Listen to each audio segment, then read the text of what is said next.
Hello and welcome to Islanders Anxiety from Lighthouse Hockey and the Fans First Sports Network. My name is Dan Saraceni. Michael Leboff is enjoying some family time, so he's off this week, but we've brought in a friend of ours to fill his massive, massive shoes. We know he can do it. He's a super smart guy. He's a friend of ours, and he's from the Nassaumen Hockey podcast. He's Jon Zella. Jon, what's going on? Not a whole lot. I'm very excited to be joining this podcast in your family of podcasts. So getting the call from you was pretty good, and you filled in. So I'm returning the favor. I was going to say, this is a bit of reciprocation because I was brought in on emergency recall to fill in for James last week on Nassaumen, and it was a lot of fun. And after we were done, I was like, hey, Mike's going to be off in a couple of days. Are you free on Sunday? And you were like, yeah, sure. So worked out beautifully for both of us, and I think we're going to have a lot of fun. Mike is not a large man physically, but he obviously has a very outsized spot on this show. Are you ready to fill the Leboff size shoes that we have here for you? I've been stretching all day. I'm prepared. We recorded Nassaumen Hockey earlier, so I'm hopefully I'm warmed up. But I think I'm ready to go here. I have full confidence in you. Like I said, you're a super intelligent guy. I listen to Nassaumen all the time, and I think we're gonna have some great discussion here. And boy, did the Islanders leave us a lot to discuss. So that's also very helpful here. We have 3 games to talk about. 2 of them losses, 1 win. We're gonna kind of take them out of order. I want to talk about the losses first, and then we'll finish this first half with the more positive kind of aspect of the win against the Leafs. But I think we should start with the game that is most fresh in our minds, which would be the 3-1 loss to Nashville on Saturday night. This was sort of a story of 2 games, one of which was 52 minutes long, and the other was just a few minutes long. So I want to focus on the 52-minute part first. There were no goals. It was a pretty evenly paced game. I actually thought the Islanders played fairly well in this, especially defensively. Obviously, Barry Trotz was in the building. He did an interview with Shannon Hogan, brought a tear to my eye. I'm sure a few people felt the same way. And I thought the Islanders did a good job in keeping the Predators from the high danger chance area. A lot of the shots that they had really weren't all that dangerous. Now, they were playing on a back-to-back Nashville, so we'll talk about that again in a second.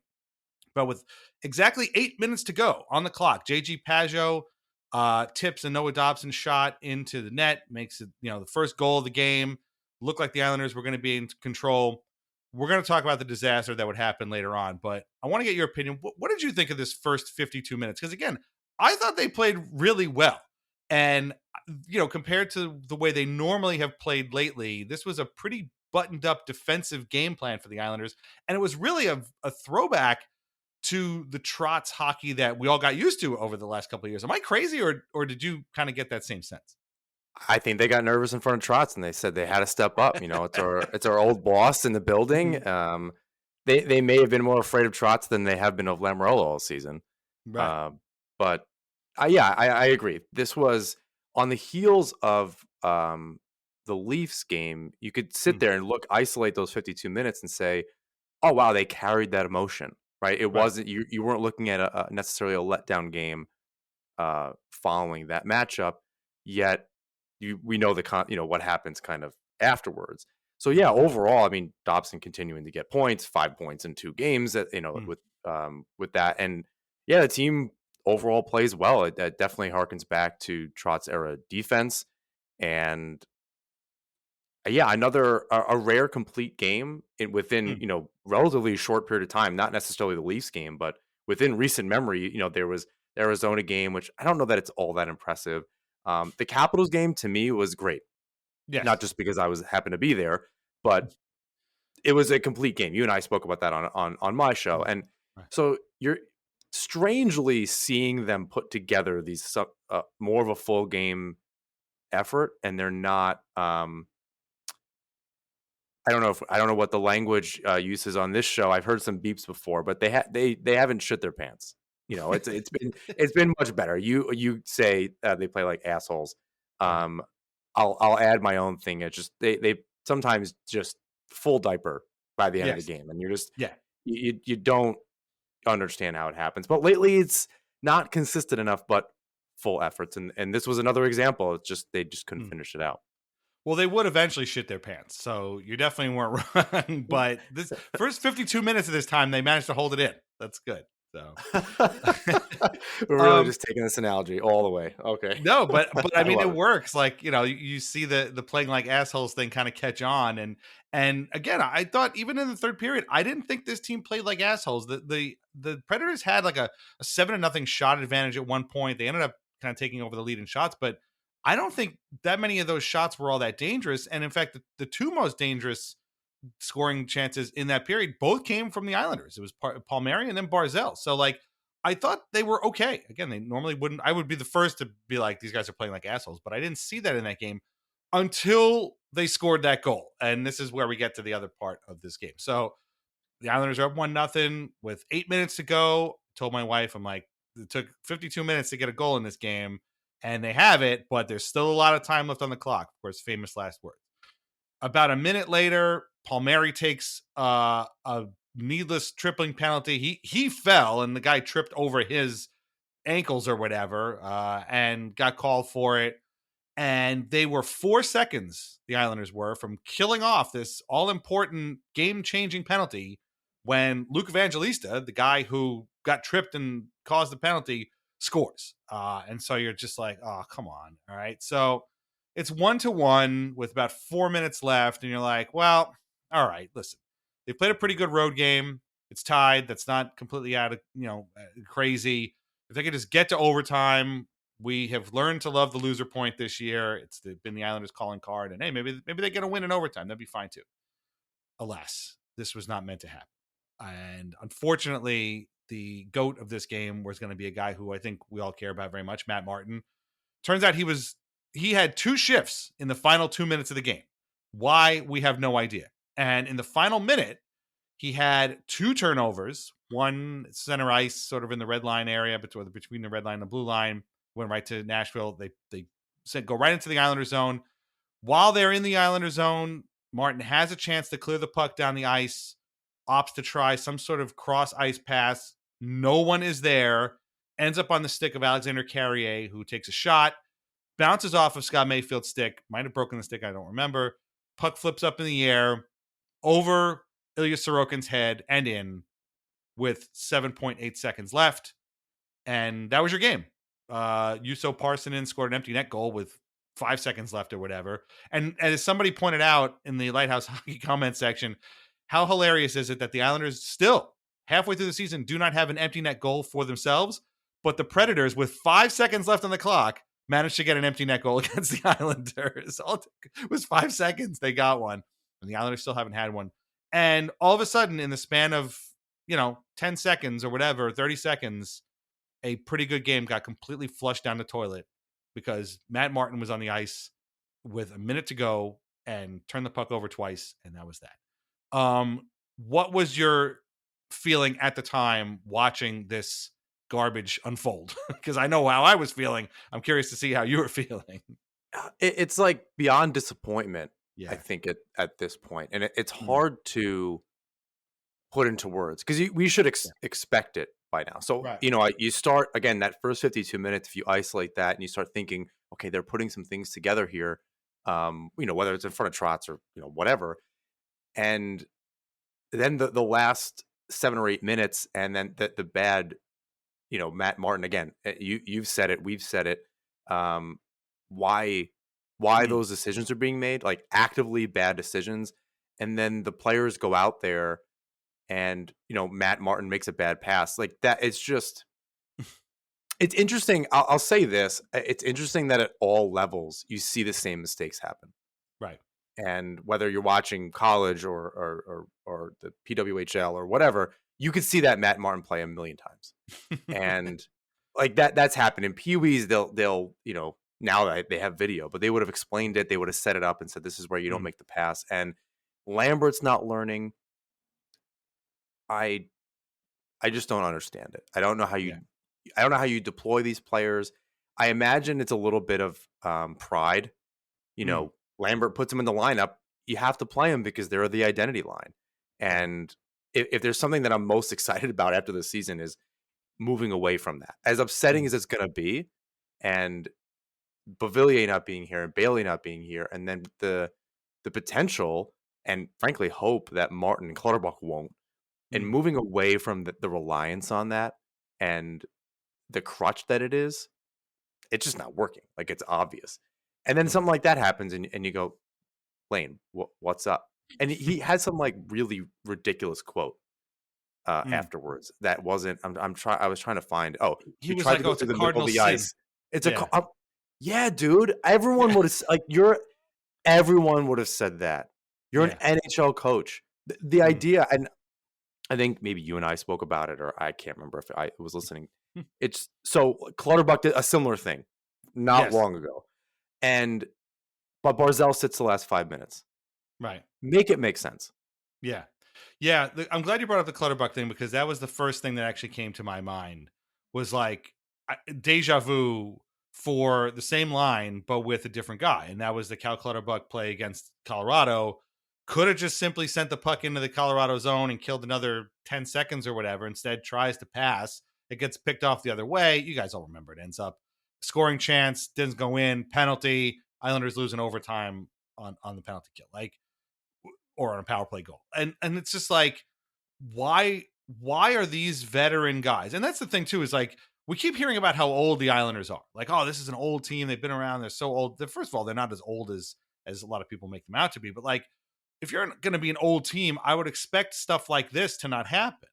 But yet it keeps happening over and over and over again. Oh, by the way, this is also what their 13th, 14th, 15th blown third period lead this season. I Oh my lost count god. somewhere. Like, We can't for our yeah, own sanity. right. And I'll add, if you look at the teams that are winning cups, they are experienced teams. So Yeah, like, it's not like a Chicago Blackhawks or an Ottawa Senators just like coming out of nowhere. Even Florida, right. I don't think they were old necessarily. Like how they're But guys like kind of. Kachuk and Reinhardt and those guys have been around. Bobrovsky, obviously, so Yeah, yeah. it's a lot more experience, and not to kind of play into Lamoriello's hand anymore, and kind of signing guys in the late 28 years old or 29, 30 to 6-year deals, but it in the short term it can work, and I think Yeah. that's the idea. Everyone will forget all the bad, Engvall being here for eternity.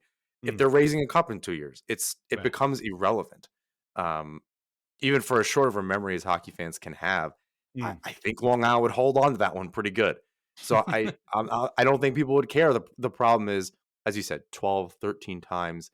If it wasn't a trend earlier in the season, is it now? Like Yeah. when do we start defining it based Right. on the reality of the situation Well, and the continued bad decisions? And I mm. guess we can just kind of repeat ourselves forever. Well, I mean, now we're into the second half. Like the Leafs game that preceded this was the halfway point of the season. And like, if you didn't remember the Colorado game, you surely remembered the blown get lead against the Devils, the blown lead against the Sharks, like all these other games that we've hung on to this whole time. That terrible road trip through Western Canada where they blew leads against the Kraken and Oilers and oh no, not Oilers, Canucks and Flames. They won against the Flames, but like it was not a good game. Like that this team continuously shoots itself in the foot more than I think any other team I've ever seen. And like I've seen you and I and a lot of people listening have seen some really, really, really, really bad Islanders teams. And I cannot remember one that shot itself in the foot more often than this one. And It's it's just not it's that it's unbelievable. they're not a I think the problem is they're not a bad team. No. There's Yeah. something. I mean, I think we know what the something is, but, and I'm not sure I said it on Nassaumen Hockey, so if you're listening to both shows, I apologize. The things are just getting crossed. I don't think there's a team that would benefit more from a coaching change right now than the Islanders. Yeah. And because it's there, not just on paper. You see that. I know we wanna get to the Leafs later. I'll keep it Mm, brief. You could see it. Like, they play with mm, desperation, they can put it together. yeah. Now, it was a comeback win, and again, isolated, that's an excellent game. You wanna Mm. be able to see your team come back, and, even after they come back late, so they get the lead, and then they tie the game, get the lead, and then still technically, that counts as a blown third period lead. I'm gonna count it. Right. But then they win, right? You wanna see that battle. Mm, Games are gonna ebb and flow. So they're capable. There's something emotionally, there's a yeah. leadership gap. Yeah. I've said this since last season. I don't know if it's Anders Lee. or even now, Bo Horvat's there. The veteran guys, is it Lambert? Mm. Something is missing on this team that on a game to game basis within games, the asshole period that you always bring up, like there's something. Where's the consistency? Where's the general focus? And I think going back to the Matt Martin pass or even the Clutterbuck thing, that's a lack of focus. That's a Yeah. guy that's tired that should not be out there at that kind of juncture of the game, being tired. You're Mm. gonna make a bad play. Yeah. It's Yeah. it that's that's the long and short of it. Mm. So, but there's something missing. Like there's Yeah. yeah, I don't know. There's just no direction or they're rudderless or whatever you want to call it. No, I agree with you. And actually I wouldn't even go back as far as the Leafs game to give an example because again, like we talked about before, this was the best defensive game this team had played in a long time. Like if you go look Yeah, in there the you go. numbers, they had more high danger chances than the Predators did. This was the perfect Trotz game. Like they limited Nashville's high danger chances. Yeah, they got outshot, but that's okay because it's all about and they capitalized on turnovers. That was their whole thing. They were patient in their own zone. They protected the slot area, the high danger area. They got turnovers and they tried to get offense off of that. That is Trotz hockey. That is the essence of what we watched for all those years. And they did it here for one game. It came back. And then they turned back into what they've been this year, which is just like you said, unfocused, undisciplined, unstructured, guys who should know better making a dumb play that leads to a goal against, and in this case, a loss. I mean, with 7 seconds to go, what are they going to do? Like, it's just so. And it's a comedy of errors. Like Yes, it's so many. It's all right. So it's a bad pass by Martin. All right, fine. It gets picked off. That happens all the time. You see the guy, you get stars in your eyes. I don't know if you've played. I've made that pass a million times. You're just your eyes get as big as right. Saturn. Mm. You're just a hyper focus. You see the guy streaking. You're gonna give it a shot, right? It does make sense. Okay, if you're a professional, maybe you should know better, but fine. You do that. Then the Mm. stick gets broken, the shot gets taken, and deflects. Okay, that happens all the time. Whatever. Sorokin's then challenging it, which anyone Yeah, would tell you do that from the point. There really wasn't traffic. Challenge it, cut the angle down. Again, that's a good thing. And then the puck just yeah, lollipops. Oh, like and it's like is you if you were gonna write like the end of a movie and stuff, that's what you would do. yeah. Oh, guy gives up and like it's like Mighty Duck style kind of Right, because it would comedy, look right? awesome in slow motion, basically. Oh, exactly. So you're Yeah, watching that going, you like it was just it took so long. Like yeah, that happening. I'm just watching it going. I can't believe that. I yeah. can't believe what I'm Right, watching. and it goes back to another thing you said too, and then we're gonna move on to the Canucks game in a second. But I don't even know if disappointment is the word. I don't even know what the word would be. I was angry. I was frustrated. I was just like it was like a gut punch. I don't know. I mean, disappointment is mixed in there, but like I don't know what do you do at this point because we've seen so many of these. Like I don't even know how to feel. I want to know how they feel. Yeah. Like how like Right. we're feeling defeated. Like Mm, is there just nothing? Can they not move forward? What are yeah. they not learning at this point? Right. Are they're just leaving Nashville or any number of these games and going?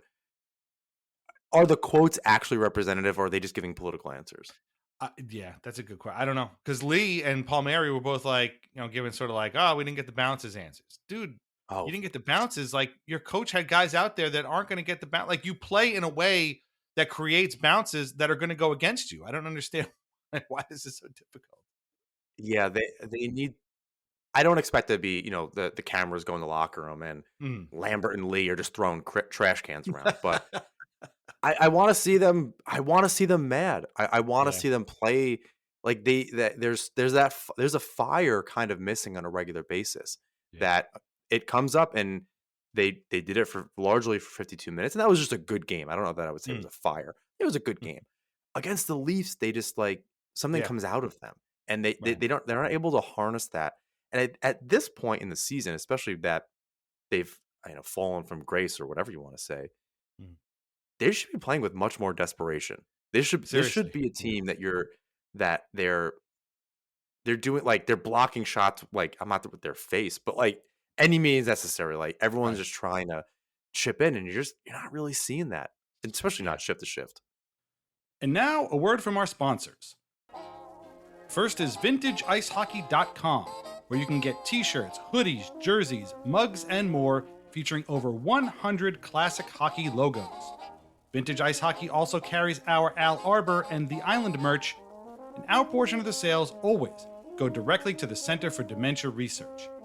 Use the code ANXIETY20 to save 20% off an order of 2 items. That is VintageIceHockey.com.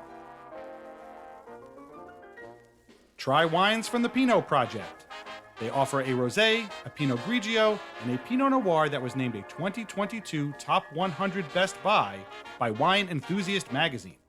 All are delicious, priced at less than $15 a bottle, and available at local wine shops and at UBS Arena. Learn more at thepinotproject.com. Please drink responsibly. But that's a perfect segue into the other loss of the week. And I don't think we need to spend a ton of time talking about this because it was basically a disaster from the get-go. But again, a game in which you would think that they would come out with some fire. You'd think that they would want to put on a good show and make a good showing of it against a team that is on top of the league right now and had decimated the Devils and Rangers in the days earlier. But it ended up being a 5-2 loss on Tuesday to the Vancouver Canucks. It was 2-0 in the first period. My favorite type of goal is the one where the other team scores while there is an Islander writhing in pain on the ice, which is what happened to Borkesi Zizekas, who is still out. I can't believe this still happens. I don't know why some refs blow whistles and some don't, but Zizekas was hurt. But Philip Hronek scores right immediately after the Islanders Kittle penalty. Quinn Hughes danced everybody on the ice, made them all look like driver's ed cones a couple minutes later to make it 2-0. A Pelech turnover led to a 2-on-1. Elias Pettersson scored, making 3-0.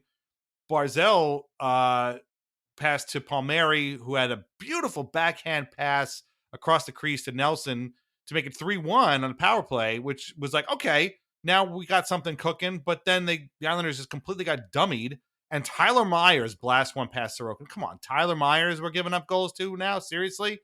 That made it 4-1. And then the third period was basically academic. Yeah, Nelson had another goal, but and Dakota Joshua scored an empty net goal, and that was it. And like Sorokin had 29 saves. He had no help. He had no help whatsoever in this game. And it was like, this would have been a great time to show that you've fallen, you lost a couple, you want to get back into it.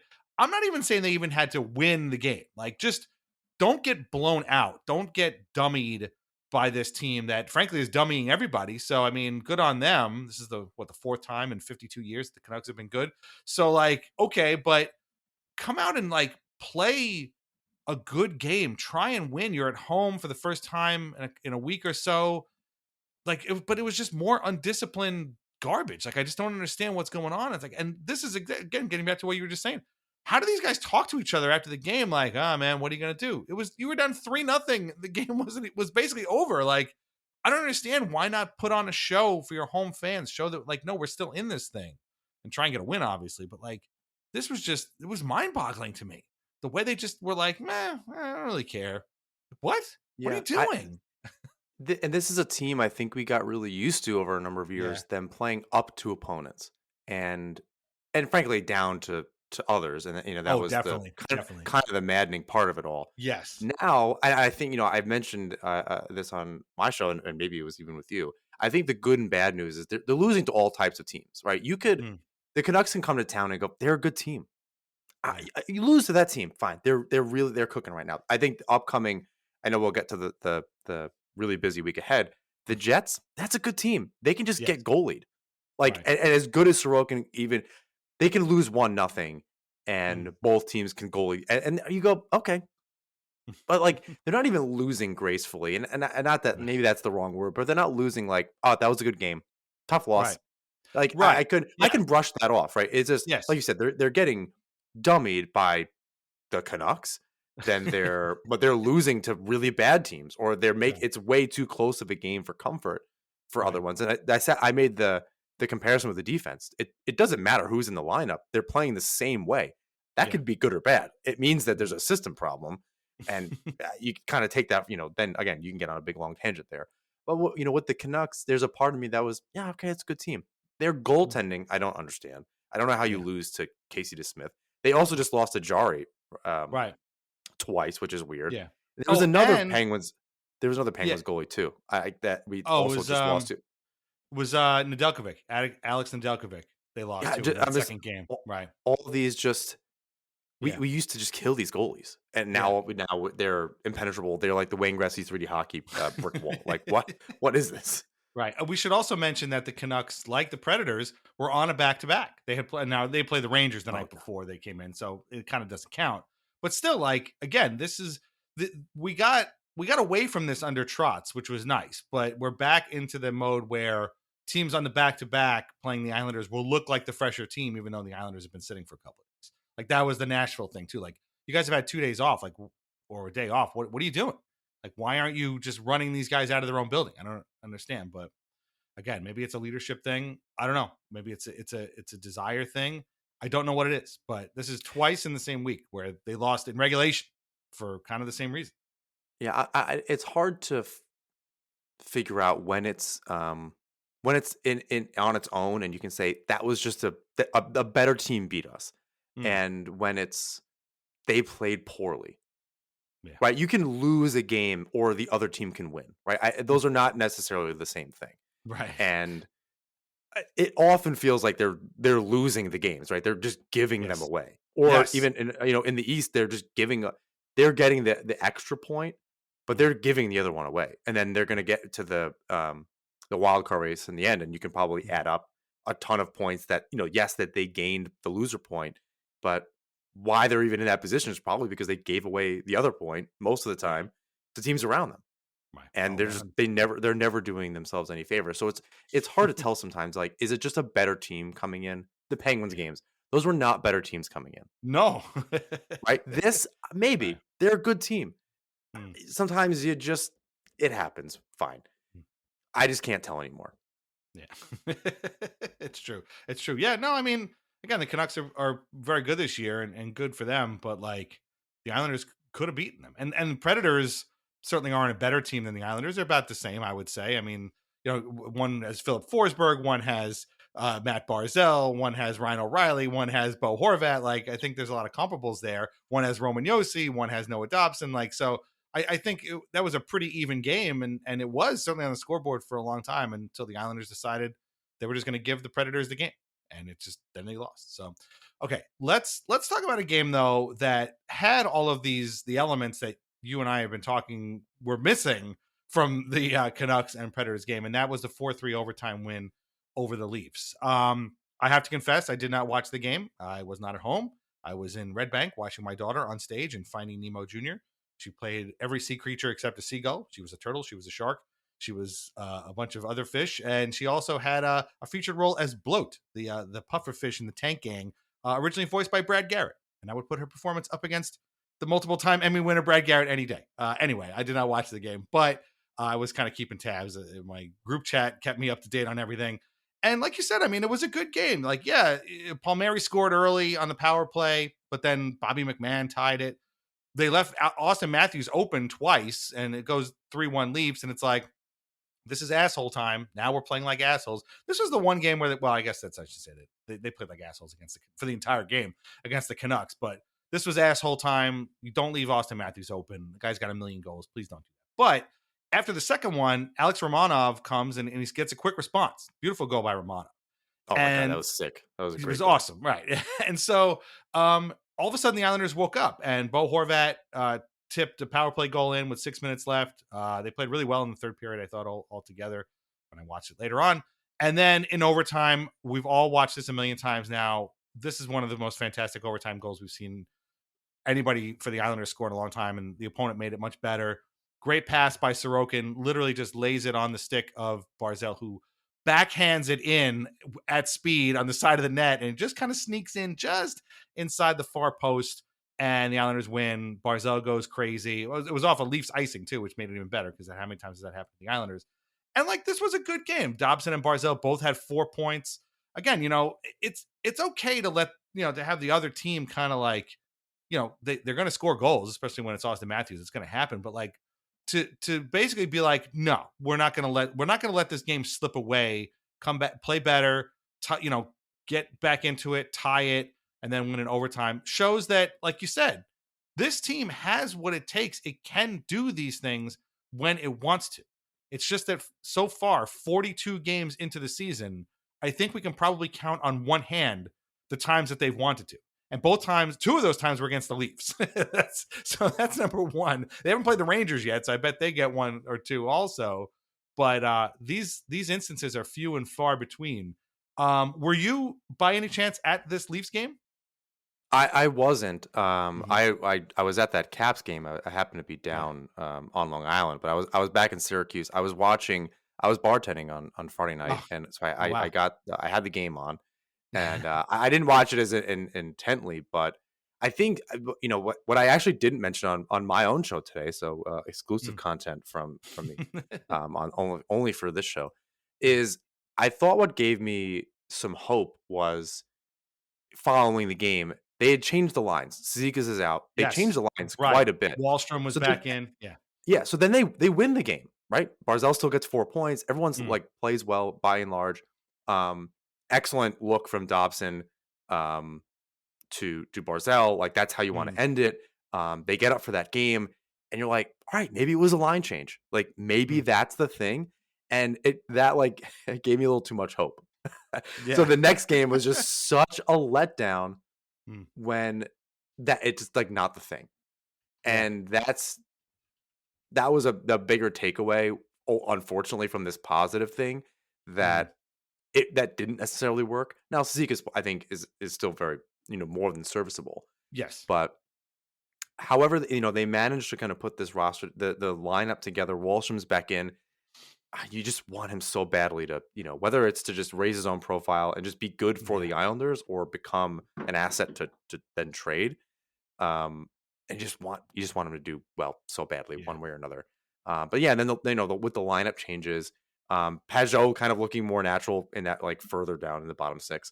Mm. Um, and they just look good.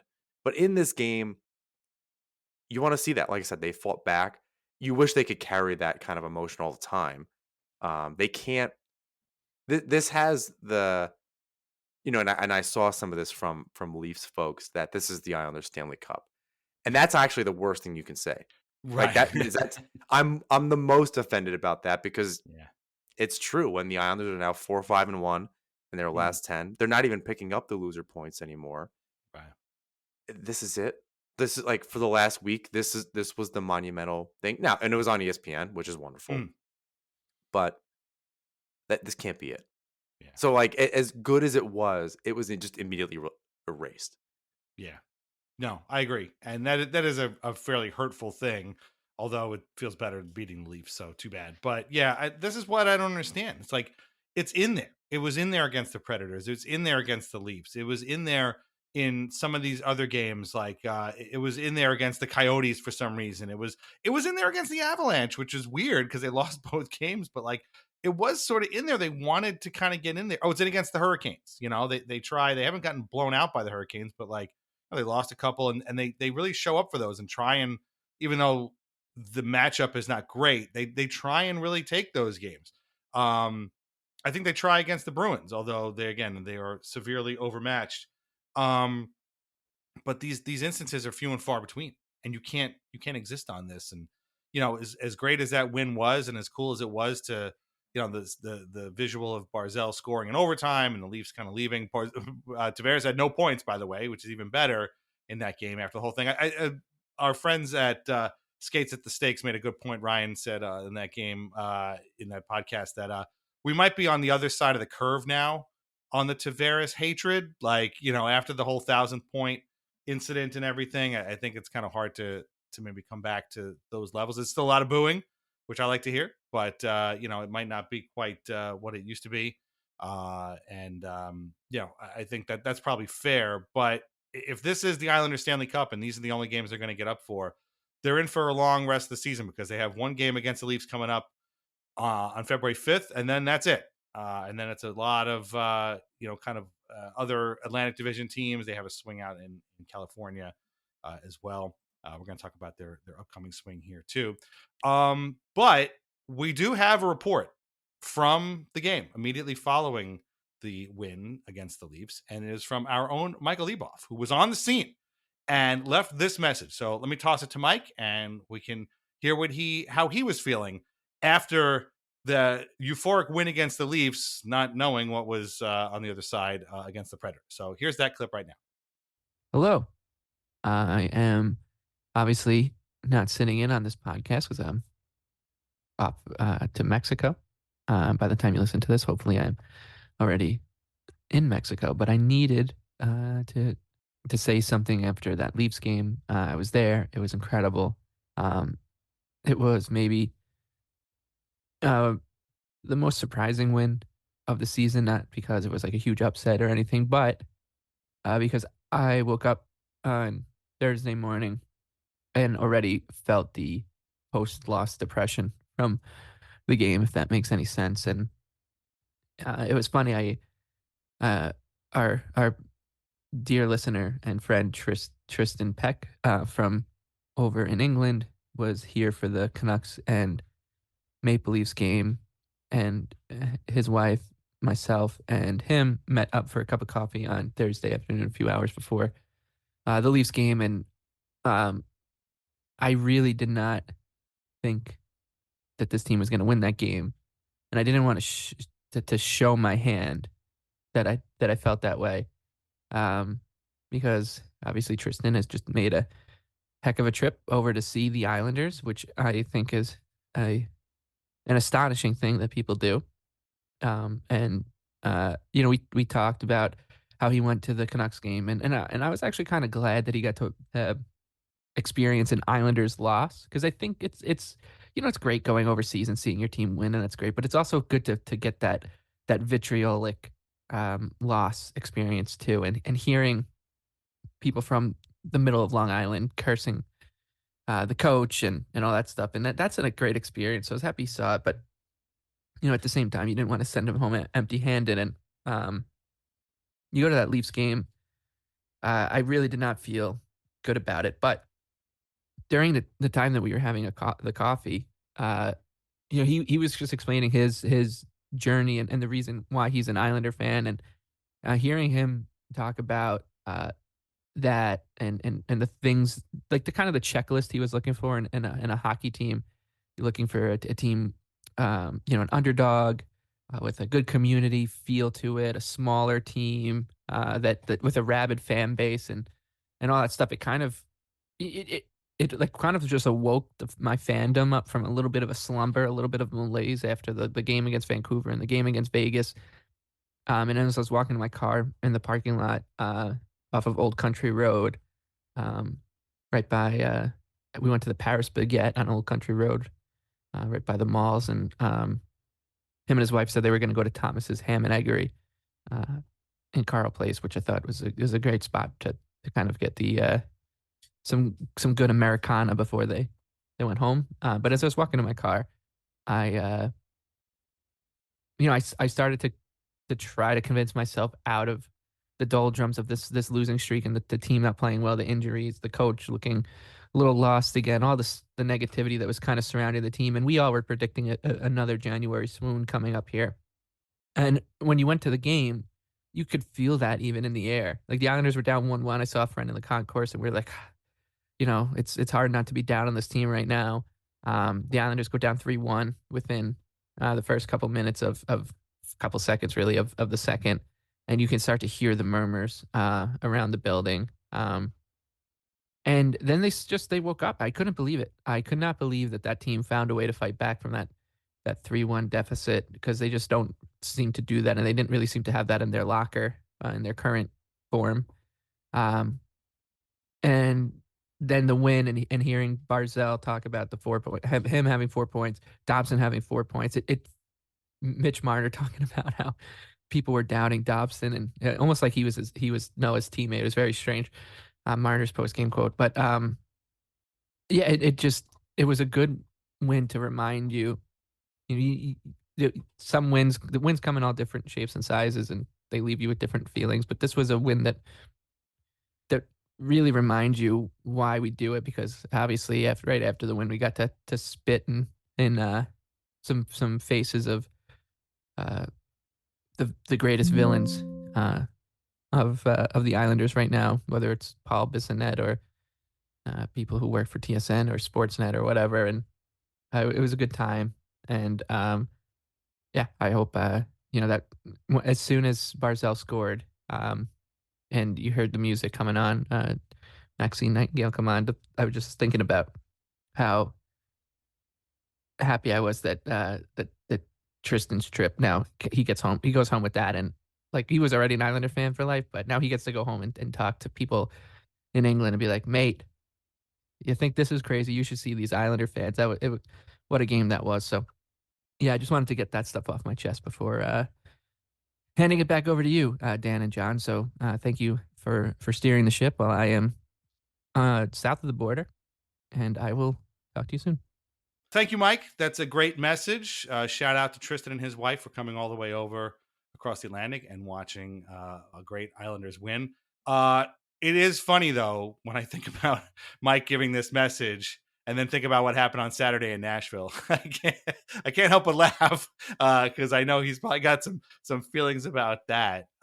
Yeah, I don't know. It was. I think you made a great point, though, that like this game was kind of quickly erased. And I don't know, is anything left to say about this Leafs game? Because the structure of this has been kind of weird. I wanted to talk about the losses first, but like anything else about that Leafs game that kind of stick out to you a little bit after, it was a great game that was quickly erased by a pretty lousy ending in Nashville 2 nights later. Yeah, I think it's just the ending in Nashville, and maybe the lines do work, Mm, because they seemingly did for the better part of 2 games, and it just yeah. kind of fails at the end, and maybe it's just some tweaks, and now it's Martin not in the lineup. Mm, I do appreciate, and I didn't know that, that Tristan's a really good dude, and he's a supporter of Nassaumen as well. So I liked hearing that Mike got together with him and his wife, and he's traveling over here. yeah. Him and I have chatted on Twitter, talking motorcycles and other stuff. So that was a very cool little story. The last thing about the game and the Tavares thing in particular was, did you? I don't know how deep you get into some of like the Sportsnet podcasts or like some of the Leaf stuff, but like following the games, the Schadenfreude comes out, and I have to go listen to this stuff. Mm, And yeah. what I thought was That's what Mike does. interesting Yeah. was it was around the same time as the Cutter Gauthier stuff. And Mm. wouldn't you know that so many of these Leafs guys were saying every time he shows up to Philadelphia, he should get booed. And I was like, huh, that's interesting, because 2 weeks ago, you didn't like that 6 years later we Right. were booing your guy. Yeah. Huh. It's it is like that, huh? All right. Mm. That's Yeah. noted. I thought that was just interesting, and I Yeah. made a little note of that. Yeah. No, I heard a lot of, I mean, the Cutter Gauthier stuff is funny to me, but I have seen a lot of that. And a lot of it was coming from people that just last week were complaining that Islanders fans were still booing Tavares after all this time. It's not a 100% comparison, but it's basically two guys that decided they didn't want to play in these places. And I guess if the booing is still going on for Cutter Gauthier 6 years from now, I guess we can revisit Yeah, that but thing. the But point yeah, was that they even forgot that they're complaining about the length of time, and then they right. immediately say, "Boo him forever." Yeah, right. All Well, I right, mean, don't it's just the forget sentiment. the Leafs fans were booing Ryan O'Reilly earlier this season when he came back to play with the Predators and played in Toronto. So like they certainly are have a very, very nice glass house that they are lobbying rocks from at us because it's a little bit ridiculous. I mean, we're fans. Like that's what we're gonna do. I urge all Philly fans to boo Cutter Gauthier because I would too. I mean, how many guys were we afraid we're gonna do that to the Islanders, and that didn't happen? We all, and I don't want to say Anders Lee because he wasn't going to do that, but like there have been NCAA guys that could have easily done this to the Islanders and didn't. So it worked out, for them pretty well. But and I the would thing boo that, Ryan Smith today. yeah, You know what I mean? Or yeah, Vanek yeah, today. If I saw him v- walking down the street, I would just out of my front yeah, door just boo them.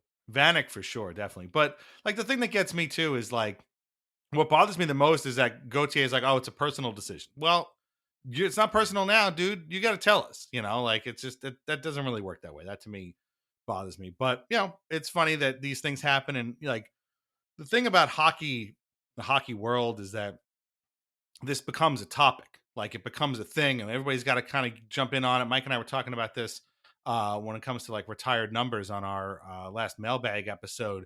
Like I don't know of any other sport where a team retiring a jersey becomes a topic of other teams' fans' conversation. Like, oh, why are they retiring his number? I don't understand. What did he ever do? Why they did? Meanwhile, the team, the players, or the fans of that team are like, oh, this is great. I can't wait to go to this guy's game and watch him get his number retired. It's like, why do you care? Like, why do people care that the Islanders retired Butch Goring's number? I mean, do you know who Butch Goring is? Like, have you ever seen Yeah, the videos? Like, it's why do I mostly have to people justify that it? it's Yeah. people not knowing who those players are. I Right. Yeah. remember I saw the Islanders in Ottawa 9 years ago, and it was the Mm. game that Alfredson came back and skated Wow. warmups, and it was like a whole thing. And I Nice. don't think I knew that. It was a gift, but I don't think I knew that going in. So it was quite the fanfare, and Right. I wasn't mad about. Why would you be Yeah. mad about that? I mean, Right. especially if it's a good enough player. And Sure. there's all sorts of fans, and like the depth of their involvement is differs. But Yeah. I mean, like, I certainly know who Daniel Alfredson was. It was like incredible to like be an adult and like being able to remember that specifically. Right. Yeah, I don't know. Fans are Yeah. it's short for fanatic, right? It's not Yep. logical. Like none of this is like it has actual no meaning anywhere. Um, and it's Right. not supposed to make any sense. But yeah, I didn't want to go off on a huge tangent, but I thought that was very interesting as far as the Yes. Leafs game was concerned. Yeah. Just like how quickly they just forgot about Yeah. that, seemingly on purpose. Yeah, and you're not the only person to do that after Islanders Leafs games, because Mike does that for sure. I would have. I was off this week, so I didn't really get a chance to. But if I hear that somebody's talking about it, I will. But I've definitely I would never listen to Steve Dangle. That's a bridge I will not cross. But the Sportsnet stuff I definitely listen to, and I think I was kind of hoping for 32 Thoughts to get into it, but of course they didn't, because they are absolutely forbidden from talking about the Islanders in any way, shape, or form, as we have come to know. So thanks for nothing, Jeff and Elliot. Okay, we're going to take a break. We are going to, I can't believe I almost forgot. We are recording this on Sunday evening. It's right now 8:43. And I think it's also ironic that right now we should be rooting for the Maple Leafs, because they're playing the Detroit Red Wings. The score is 0-0. It's started the second period right now. And if Detroit wins, then the Islanders are going to wake up on Monday morning out of a playoff spot. So I You know find it what? very Good. funny. Yeah. Maybe that'll for wake the them up. yeah, officially, you had made a comment. It was the title of the episode last week. And you made a comment, and I agree with that. I just can't remember the words that you used. Well, their fall from grace, or whatever the Mm, case is. Like they need to have a little bit of a wake up call and maybe be underdogs again. I'm not entirely sure. yeah. Yeah. I mean, if that wakes them up, I don't know.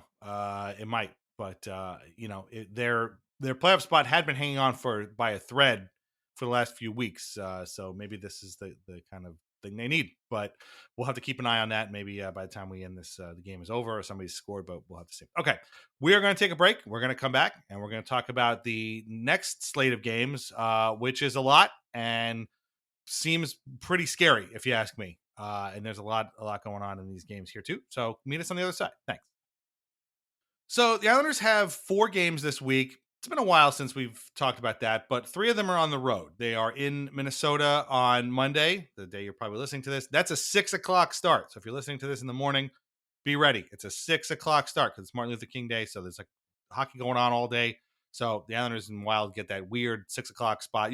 Usually it's the Islanders and Panthers. It's, getting that weird spot, but this time it's the Islanders and Wild.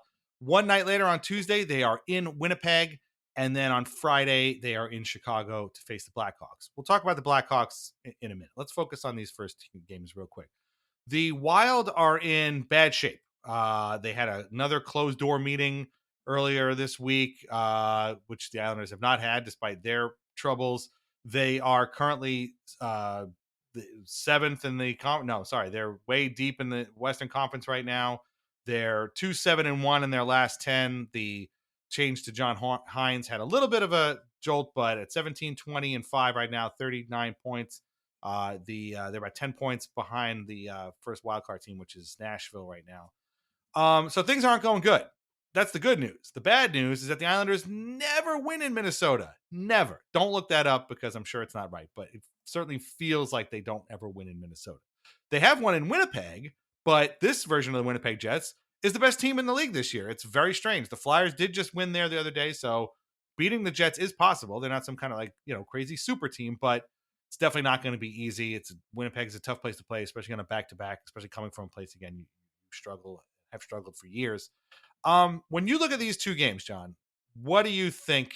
What do you see the Islanders coming out doing in these two games? Are you looking at two losses? You think maybe they can sneak out two wins, maybe another couple overtime wins or something like that? If you had to kind of predict where this team was going to go in these next two games, what do you think is going to happen? So I'm surprised you didn't start. When you're talking about the Minnesota Wild, I made the joke on Nassaumen, but congratulating Fleury on passing Juan wins against the Islanders after a terrible run. It has all of the fixings of just that exactly happening. Could this possibly happen?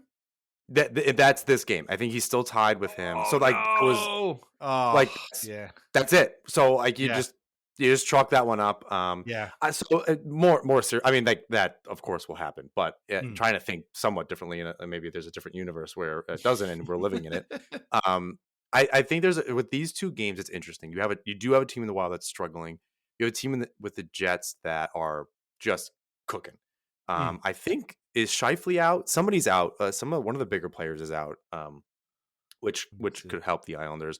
Hellebuck is still playing really well.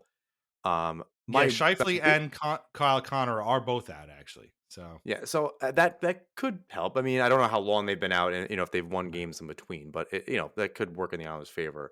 I think my question is: Are you playing Sorokin back to back?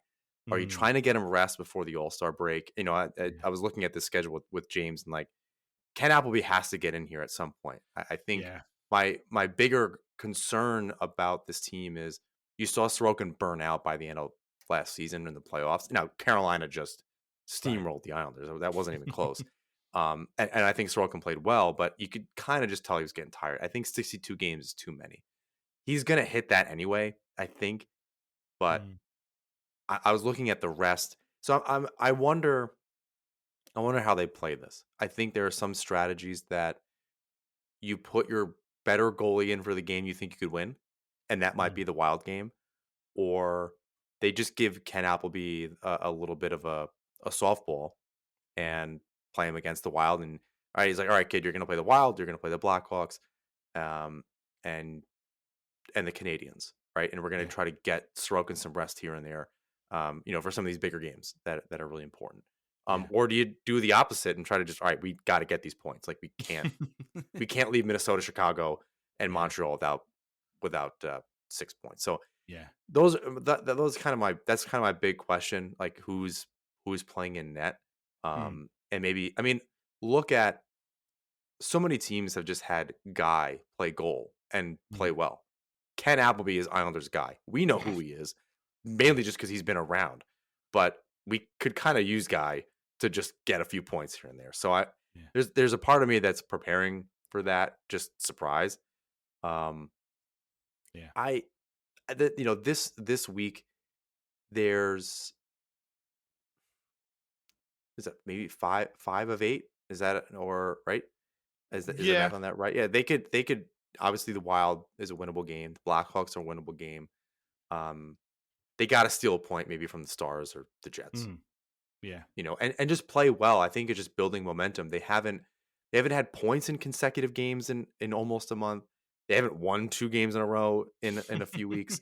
So you're just kind of looking for signs of life. Can they bounce back after that Predators game and play solid games, or come back and just play good games like against the Leafs, or are they just packing their full diapers that they had against the Canucks and the Golden Knights, allowing 5 goals apiece. Now it's 4 games in a row allowing 3 or more goals, and is that a trend or whatever? So, or maybe goes back further than that. Oh no! Luckily they had the Coyotes game. So it's difficult. This could set the tone for the rest of it. So more questions that I think than feelings about the upcoming week. You have opened my eyes in this instance because you are 100% right. Both Marc-Andre Fleury and Patrick Waugh have 551 career wins. So Fleury's next win will be his 552nd, putting him in second place behind Marty Brodeur and ahead of Patrick Waugh. If he's going to play against against the Islanders on Monday, he's absolutely going to win that game. There's no question in my mind. And it's the Islanders are going to be posterized forever, basically. Like this is the end. That's exactly it. I'm actually a little disappointed you didn't have that circled. I made the joke on my show. Dan is gonna tweet this if he didn't already. Like maybe I missed it. That like this is just has everything just lined up for. Yeah.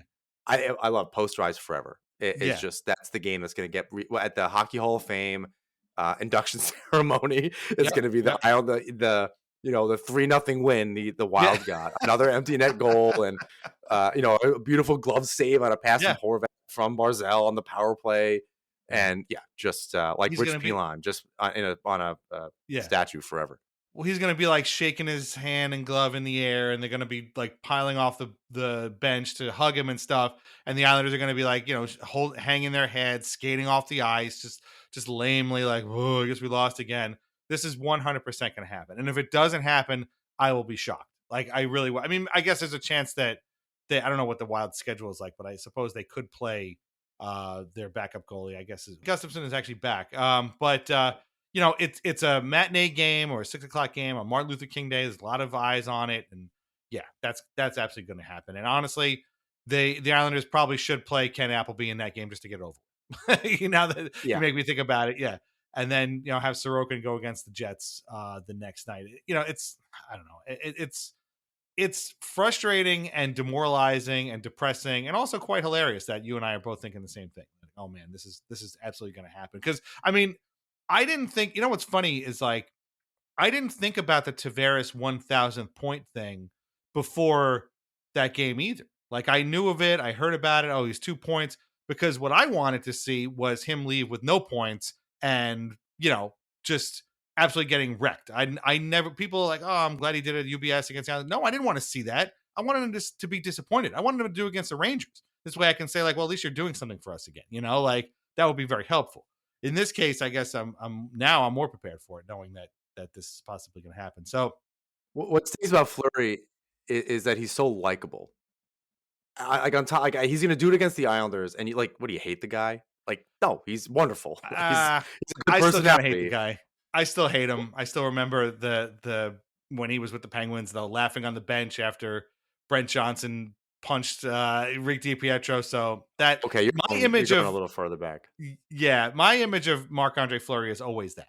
The laughing math on the Penguins bench because Brent Johnson destroyed Rick DiPietro's face, which of course led up to the fight night with the Penguins in 2011.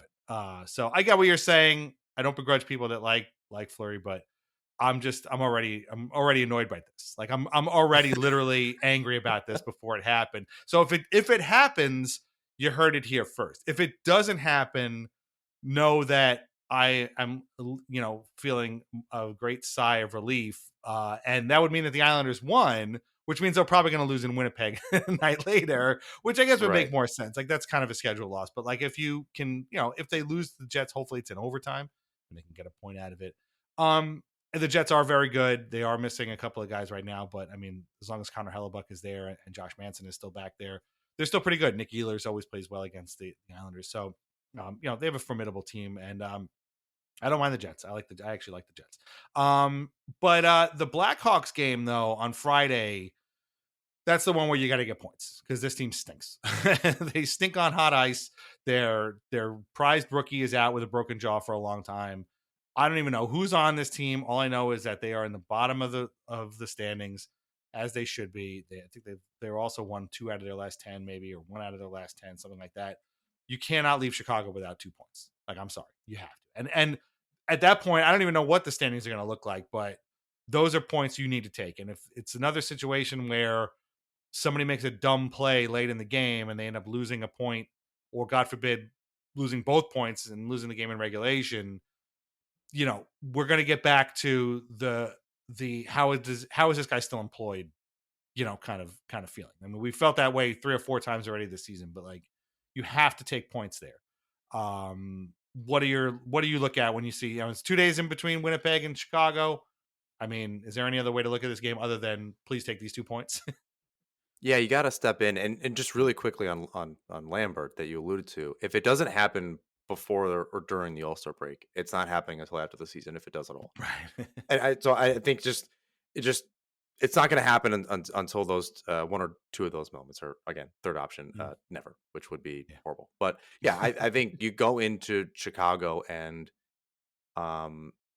it's if you do win against the Wild, however it happens, and then you play a decent game against Winnipeg and travel, and I don't think that's necessarily an easy trip. Get some of your swagger back. You're going to play a Dallas Stars team that's really good. Yes. They just need to find, like, if you're going to go in there and play a good game again, the Leafs or any of these games, you have to find a way to carry it over. Like there's something, and I don't know how you do this as a professional athlete, frankly.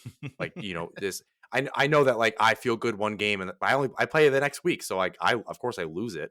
Or it's all in my head and I play like crap. But so they just have to find a way, like the games against the Wild, go into the Jets the next night and play well. Yeah. And then get, okay, wow, we beat a really good team. Like Hellbuck's an excellent goalie, like great. Our guys stepped up.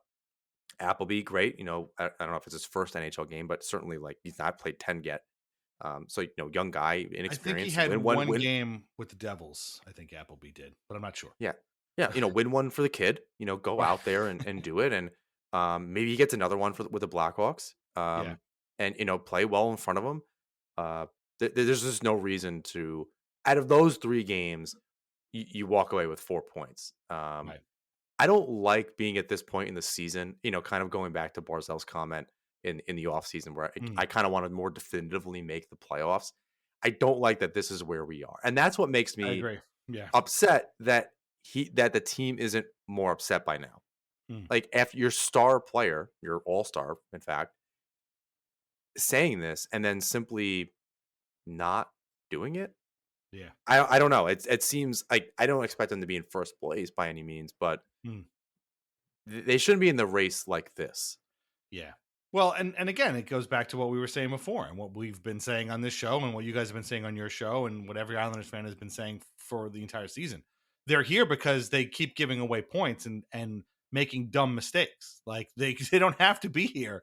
They could, with a few less blown leads and a few less passes that go to nobody and a few more plays that any midget team or youth team would make in their sleep. This team probably has another 6 or 7 points in the bank and they're in second place in the division or whatever. Like maybe they're even, I mean, the Rangers right now are in a bit of a slump and the Islanders are only 8 points behind them. Like what if they had played more to their potential and had stopped these types of problems? What if they would be tied with the Rangers for first place? Like that's the thing that drives me nuts. And like, we're looking at these games and to be blunt, these are all winnable games. Even the Stars, like you said before, they're currently in third place in their division. Jake Ottinger was lost for a while. He might not have been all he's cracked up to be this year. They're 5-4-1 right now in their last 10. Those are okay, but they're kind of losing ground a little bit to the Avalanche and Jets, who kind of launched right past them. So I mean, that's a winnable game, but I don't know what Islanders team is going to show up. I don't know what stupid thing is going to happen to them that's going to make them lose because, again, this team plays in such a way that these bounces are going to happen against them over and over and over and over again. So, like, that could be, Sorokin could shut the Stars out on Sunday at home, or they could be down 5-0 after 2 periods. Like, neither of those outcomes would surprise me or anything in between. So, I don't know. I don't know. I mean, I'm looking at a game in Minnesota. Every game they've ever played in Minnesota has been a winnable game because the Wild have never been that good. The only thing the Wild have that the Islanders don't is a completely unearned sense of self-importance. That's the Wild's calling card. They somehow think that they are some kind of high-end team when they're not. I don't know why they think this way, but they just do. I mean, the North Stars weren't that good for most of their existence either, so I don't know where that comes from, but there's no Wild roster that has really been that much better than the Islanders, that the Islanders couldn't win those games. They just never do. They just have never won in Minnesota. Again, the Jets are playing really well right now, but I still think the Islanders could beat them. The Blackhawks, if the Islanders don't thrash the Blackhawks completely on Friday, I don't even know what to tell you. Like, that's a team that every team in the league should be smelling blood against these guys. And frankly, they probably want to lose. So like, you're doing them a favor by beating their ass. And so I don't want to see them squeak out a 2-1 win with a lucky goal in the third period. I want to see them beat their asses, again, to the tune of 5-1, like they did to the Coyotes a couple weeks ago. So Yeah, I don't know. All of these I are, agree. yeah, it's just, I don't know. This team just drives me absolutely bonkers. I don't know what to make of them anymore. Like, I just don't know. And there's With still 40 games to go. Yeah, I know. It's exhausting. Yeah. This feels this season is just going on forever. Right. There's no way Yeah. there's another 40 games left. Yeah, I And I know. said that 10 games ago, and I couldn't uh, Mm, I couldn't believe it. With the Wild, I feel like there's just a cachet. Like they always have some players that are good, like a mm, Kaprizov or some high profile something going on. mm, Um, and then it's the state of hockey, so they kind of ride that. It is kind of cool. I'll give mm, them that. Um, they're perennially when they were making the playoffs regularly, which I don't know that was for that long, but mm. they were around one exit all the time. Yeah. They Right. they were never Nashville was like that for a long time as well. It was the early 2000s expansion teams just Yeah. um were pretty much all the same. Yeah. Um so yeah, there's nothing particularly good about the Wild's They history at made all. the playoffs 6 times in a row between 2013 and 2018. They lost in the first round 3 times, in the second round, no, excuse me, the first round 4 times, and then lost in the second round twice. They've only ever been past the first round 3 times in their 20-year existence. The one time they went to the conference finals in 2003, and then their 2 second round appearances in 14 and 15. And that was Yeah, it. because they've always had like a Gabrick or a someone, right? That Right. was just like super good. Yeah. And I forgot about 2003. That hurts my feelings a little bit. Uh, Yeah. yeah, that's when is that around the same time the Hasek comes out and poke checks and like Marion Gabrick does a cartoon flip. I don't remember, but it's possible. A lot of I weird would stuff was going on back then. someone I'm pretty sure it was Hasek that came out Mm. and poke checks. I believe it's Gabrick and he does a full front flip. And it wasn't like he curled up. It was like his whole 6-foot body just like Right. ass over tea kettle. It was I Yeah. never saw anything like that. Yeah. What would be really cool though before this game against Minnesota is if we wake up on Monday and see that the Islanders have signed Zach Parise to a contract while meeting him in his home state, while he's chilling and getting ready. So that would Like be pretty cool. last game in Minnesota ever. I mean, Uh, I wouldn't expect that's him to pretty good. play, but like just to sign him that Oh, day, maybe that's that fair. would give him like a big boost and like, got him on to take some pictures and have a press conference and whatnot. And then the Islanders come out I and mean, actually maybe win he's the game. been maybe Martinez putting him through the paces at ice work and he's ready to go. He's skating with Yashin, Martinek, and Seidenberg and Boychuk over at Iceworks, and Yeah, I bet he's getting ready. Kasparaitis comes down, Yeah, just lays a few hits. So yeah, that's good. Boychuk Kasparaitis, epic alumni game tandem. yeah. I want to see it. Oh man, that would be awesome. I'm still hoping. I mean, I'm assuming there'll be an alumni game before that outdoor game, so we'll have to see how it goes. But yeah. So I mean, this is a wild week. I mean, a 4-game week. The thing that I was thinking about this too is like it's 8 points. And if you take, let's say, even 6 of those 8 points, let's say they lost in Winnipeg, whatever, but they win the other 3 games. That's pretty good. And then all of a sudden you're back into it. Maybe you're even back in a playoff spot at that point, or you're close to it, or maybe you've leapfrogged somebody. But if you lose and you come back 1-3, you're in a lot of hurt because again, this team they've played more than anybody else. They've played 42 games. Oh, sorry, the Flyers have played 43. The Lightning have played 44. But like they've played a lot of games. So I mean, this is a big chunk here. And if you screw this up, this could be a tipping point, is what I'm saying. And I hate saying that. Usually Mike is the guy who says that, but this could go sideways in a hurry, or it could be the week that helps buoy the Islanders into a playoff spot that they don't lose again. So I don't know. I agree. This could be what typically is American Thanksgiving, given the Yes. parity in the East and specifically in the Metro. I think that the All-Star game is American Thanksgiving. Right. If you're in a playoff spot, I think you're in good shape. At least you're in the mix. Right. If you've kind of fallen out, and you're earned towards more of the Montreal side of things than Mm, the Tampa yeah. Bay side of things in the standings, I think you're in trouble because that means the teams around you have also. You and Mike said this before, like a week or two ago, about how they can come back from this very trip and by no fault of their own be out of it, right? And Yeah. they could have won all the games, but everybody could be collecting points, and Yeah. it wouldn't have mattered at this point. Like I said, I think it's buoying them at best. Mm. Unfortunately, like they're just staying in the mix. Um, but they could, I think, by the All Star break, not be in very good shape. Yeah. And yeah, and they're gonna have 3 games next week against the Golden Knights, Canadians, and Panthers just before that All-Star break. Again, games that the Panthers game is gonna be tough, but they're gonna, then they have a off for a week and then they're back and who's there? They gotta play in Toronto. So they're gonna be there for a while plus the All-Star game. So but we'll talk about that next week. Okay. That's it for us this week. We thank you very much for listening. This has been a lot of fun. John, I hope you had a good time sitting in. We really, really appreciate you coming in. It's not easy to fill Mike's shoes, but you did a fantastic job. We will have you on again at some point. Yeah, I have to be on with both of you. I I think I said on my show or separately that I had to sign up for another Weird Islanders as well. But Yeah. yeah, thanks for having Oh, me. definitely. It's a little tough. I'd rather not record both in the same day Uh, because you heard yeah. it here first, and I was like, well, I don't. It depends on what podcast they listen to. Maybe they did. Maybe they heard it on my show first, so it's not ideal. But we figured it out. That's a good point. And I gotta say, I don't know if people understand. Like, obviously, we do this for fun. Like, you guys do it for fun. We do it for fun.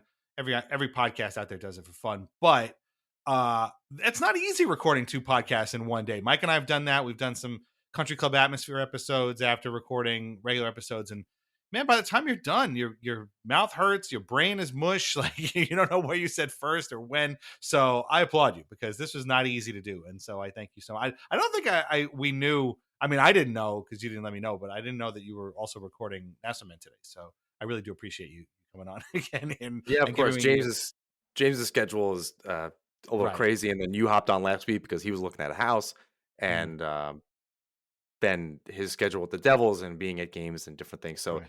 it was Yeah. just a matter of I think we're going to start recording on Sundays here and there anyway. So it just happened to be our first one, Right. and I was around, and it was a long weekend Mm. and all of that. But yeah, it's not my favorite thing. Yeah. We made it through.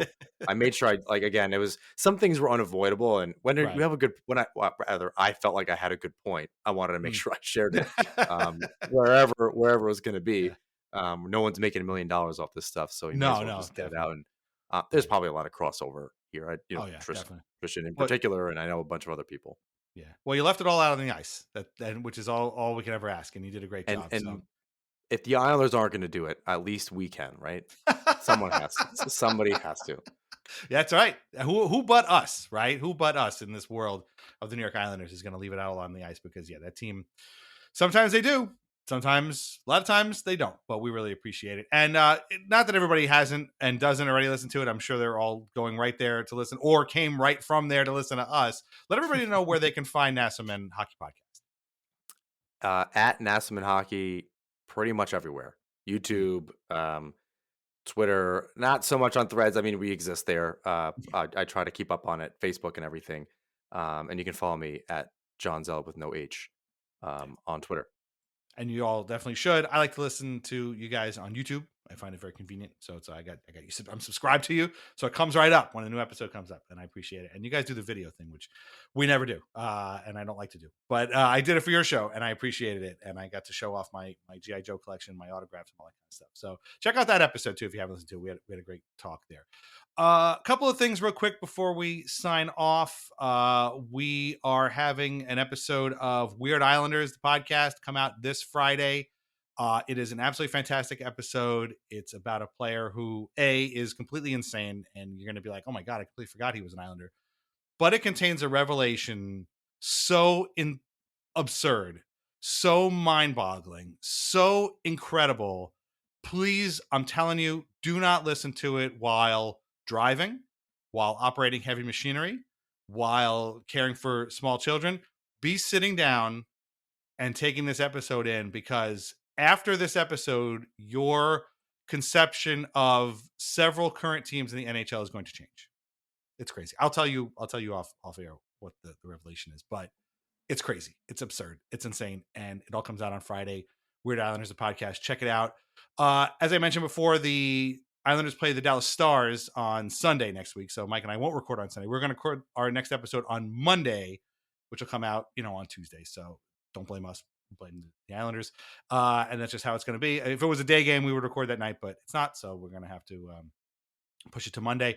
And do not forget, March 30th, Offside Tavern in New York City, our first ever live event. Bring your Weird Islanders stuff because we're going to give a mic. We're going to have a mic there, and we want to hear your stories and why you are wearing who you're wearing. So things get kicked off around 4. We'll start the podcast around 4:45. Again, that is March 30th, Offside Tavern, New York City. Don't forget to sign up at patreon.com/Islanders Anxiety for ad-free episodes and bonus content. Follow us on Twitter at Isles Anxiety Pod.